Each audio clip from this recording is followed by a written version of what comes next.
actual gobierno, que si bien es cierto, no son problemas que se han generado en este gobierno, porque apenas tiene 2 meses y pico, 3 meses, vienen arrastrando estos problemas. ¿Por qué no han sido resueltos en los gobiernos anteriores? Bueno, sí, parte del Frente Unitario. Sin duda, el gobierno actual ha heredado políticas públicas que se han aprobado en contra de los trabajadores y los pueblos. Sin embargo, no hay intenciones de rectificar y tomar medidas para resolver los mismos. Y frente a eso es de que nosotros hemos planteado convocar a una movilización para exigir de que se atienda a los distintos pedidos. Cabe informarle al pueblo ecuatoriano de que el Frente Unitario el 8 de junio solicitó una reunión al presidente Lasso. Tuvimos la respuesta, pero esa respuesta no fue positiva para sentarnos a discutir, a dialogar los distintos puntos. Y frente a eso, entonces, no nos queda otra opción de las calles para plantear que es el momento de congelar los precios a los combustibles, porque es el pueblo ecuatoriano que mensualmente recibe ese golpe. Segundo, el tema del Instituto Ecuatoriano de Seguridad Social, que no se paga la deuda del 40%, el tema de la salud, y hoy se pretenden tomar medidas en contra de los afiliados, jubilados y pensionistas en nuestro país. La conflictividad laboral, los despidos, la famosa ley humanitaria, recordarán ustedes que la vendieron con bombos y platillos, de que iban a proteger a los trabajadores que han estado en primera línea y que les iban a dar estabilidad laboral. Resulta que hasta el momento no existe eso. Y el día de ayer se desvincula alrededor de 400 trabajadores del Instituto Ecuatoriano de Seguridad Social, gente que ha estado en primera línea en la pandemia. Entonces habrá que recordarle al señor ministro del Trabajo que él aprobó esa ley, que él votó por esa ley humanitaria. Entonces, lo lógico que podría ser por lo menos es que se respete esa ley que la vendieron, que era para garantizar la estabilidad laboral a los trabajadores de la salud. Sin embargo, ni siquiera eso han cumplido y existe una conflictividad laboral a nivel nacional. Entonces, es fundamental de que los trabajadores, los distintos sectores, seamos escuchados en el tema de la seguridad social, el tema de la estabilidad laboral, de resolver la conflictividad como tal y el tema del que se congele el precio de los combustibles a nivel nacional. Señor Villavicencio, ¿cómo le va? Es Alberto Quintana. A ver, pero vamos puntualizando. Usted dice, hicieron un acercamiento con el gobierno, pero como que las condiciones no estaban dadas para sentarse a conversar. ¿Específicamente por qué? Pregunto. O sea, vale la pena explicarle bien a los ecuatorianos cuáles son las razones, porque cuando uno, en este caso, no los diversos gremios solicitan, ustedes dicen directamente con el presidente que han solicitado, que ha habido la apertura, pero que las condiciones. Especifique a qué se refiere. Yo tengo en mis manos el documento que fue entregado al presidente Lasso, dándole a conocer nuestros puntos de vista, nuestras propuestas y solicitándole una audiencia para discutir estos aspectos. Y está de fecha 1 de julio del 2021. Resulta que nos contesta de fecha 7 de julio la ingeniera Linda Guadalupe, dice directora de Atención Ciudadana, pero no nos dice si nos van a atender o no y que dispone de que la información que ha sido presentada por el FU al presidente Lasso sea remitida al Ministerio del Trabajo. Del Ministerio del Trabajo tampoco hemos tenido ninguna convocatoria para tratar el documento que fue presentado a la Presidencia de la República ya en fecha anunciada. Entonces, ¿de qué diálogo o de qué encuentro hablamos si es que no se atiende a los distintos sectores? Por otra parte, usted conoce que los maestros están en huelga. La UNE es parte del Frente Unitario. Ha presentado la predisposición de dialogar, de sentarse en una mesa a discutir. Pero resulta que no está asistiendo el gobierno. Resulta de que quien demandó esa ley, que es el Instituto Ecuatoriano de Seguridad Social, el delegado del gobierno, no está asistiendo. Entonces, ¿cómo se quiere resolver las situaciones que están pasando en nuestro país, si es que por un lado se dice de que se busca dialogar o es el gobierno del encuentro, pero en la práctica no hay la voluntad de asistir. El tema de los maestros es otra muestra clara de que la Asamblea ha convocado a esta mesa, pero no está participando el gobierno, ni tampoco el delegado del gobierno, como es el presidente del Consejo Directivo del IES, que es otro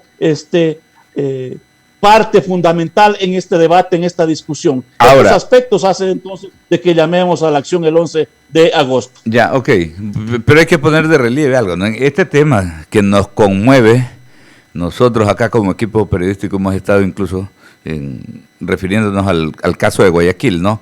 Acudiendo permanentemente a la Plaza San Francisco, porque ahí están pues protestando los maestros, ya tienen varios días, hemos ido, hemos acompañado, hemos hecho el acompañamiento respectivo mañana, tarde y noche en esta temática, ¿no? Pero un tema que depende también de la Corte Constitucional, y en eso pues hay que estar bien claro que hay temas que no son de resolución directa del Ejecutivo, ¿no? Porque una cosa es hablar del Estado como Estado, pero otra cosa de resoluciones que tienen que precisamente tomarse en otras instancias, ¿no? Le paso a Henry Avelino, que tiene otras inquietudes para usted. Así es, son las 6:20. Estamos en este diálogo con José Villavicencio, presidente de la Unión General de Trabajadores del Ecuador, anunciando las movilizaciones, y le hemos escuchado justamente que usted habla de las promesas de la ley humanitaria que propuso justamente el gobierno anterior. ¿Qué otros reclamos u otros pedidos se están sumando al pliego de peticiones que ustedes están haciendo, José?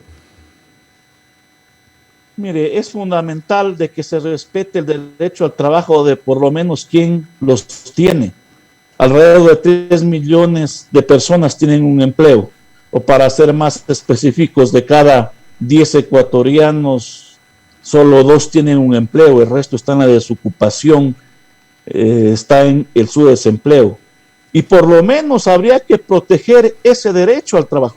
Sin embargo, se sigue despidiendo tanto el sector público y del sector privado. Y entonces yo le decía anteriormente, 400 trabajadores desvinculados del Instituto Ecuatoriano de Seguridad Social. Pero la pregunta es, ¿a quién se está desvinculando? A gente que estuvo en primera línea salvando vida a los ecuatorianos, y no se topa al asesor del asesor. Las mafias siguen enquistadas en el Instituto Ecuatoriano de Seguridad Social. Y entonces hoy se viene hablando de una misma política laboral, de una ley paralela al Código del Trabajo, como es la ley de oportunidades, con el mismo discurso: no vamos a topar el Código del Trabajo para que los dirigentes no reclamen, pero por otro lado vamos a eliminar la jubilación patronal. No tiene coherencia con lo que se dice. Entonces hay que entender que los derechos universales son para todos. No pueden haber trabajadores con derechos y trabajadores sin derechos, porque nos están dando un mensaje claro: no queremos mejorar los derechos que están planteados en el Código del Trabajo, y por otro lado, a través de la ley de oportunidades, a pretexto de que no hay mejor precarización que no tener empleo, no garantizar los derechos individuales y colectivos de los trabajadores. No se entiende que el trabajo es parte de los derechos humanos, y por eso nosotros hemos planteado que es necesario discutir una sola ley laboral para los ecuatorianos, para quienes tienen trabajo y para quienes buscan tener un empleo estable con salarios justos. Eso es lo correcto. No pueden seguir habiendo leyes paralelas que lo único que han hecho es vulnerar los derechos de los trabajadores, como la ley de justicia laboral, la ley humanitaria, la ley de optimización y empleo juvenil, las mismas enmiendas. Entonces la política sigue siendo la misma. No hay la intención de cambiar para poder resolver una necesidad que es elemental, el tema del empleo. Sí, una cosa que usted acaba de decir es justamente la protección de los derechos de las personas. Cuando anuncian las movilizaciones, sus movilizaciones van a vulnerar los derechos de las demás personas también, de movilizarse, de llegar a otros lados, de poder hacer sus actividades. ¿En qué consisten sus movilizaciones, las que están anunciando justamente? Nosotros hemos convocado a que habrá una acción el 11 de agosto a nivel nacional a partir de las 16 horas el día miércoles. Y lo hacemos enmarcados en ese derecho a la resistencia, en el derecho a reclamar frente a las vulneraciones que hoy existen, frente a la no atención de las instituciones del Estado. Para poner otro ejemplo, mire, el ministerio ya van 2 meses que siguen, dice, levantando la información y hasta ahora ni siquiera un registro de una directiva entregan. Y entonces, cuando no hay la voluntad de resolver las cosas, hace que tomemos esta decisión. Pero le vuelvo a preguntar, ¿qué medidas tomarán? ¿Cuáles son estas movilizaciones que tomarán? Porque despertamos esta semana con un cierre en el puente de la Unidad Nacional y ahí también se vulneraron los derechos de muchas personas que trataban de llegar a sus trabajos. A eso es a lo que yo me refiero. Cuando ustedes hablan de movilizaciones, ¿qué actividades, qué medidas son las que van a tomar puntualmente? Son movilizaciones, una primera movilización a nivel nacional como parte de iniciar las acciones del Frente Unitario que haremos el 11 de agosto. Porque hay un aspecto que decía su compañero, todos los días vamos a visitar a los maestros. Y sí, depende de la Corte.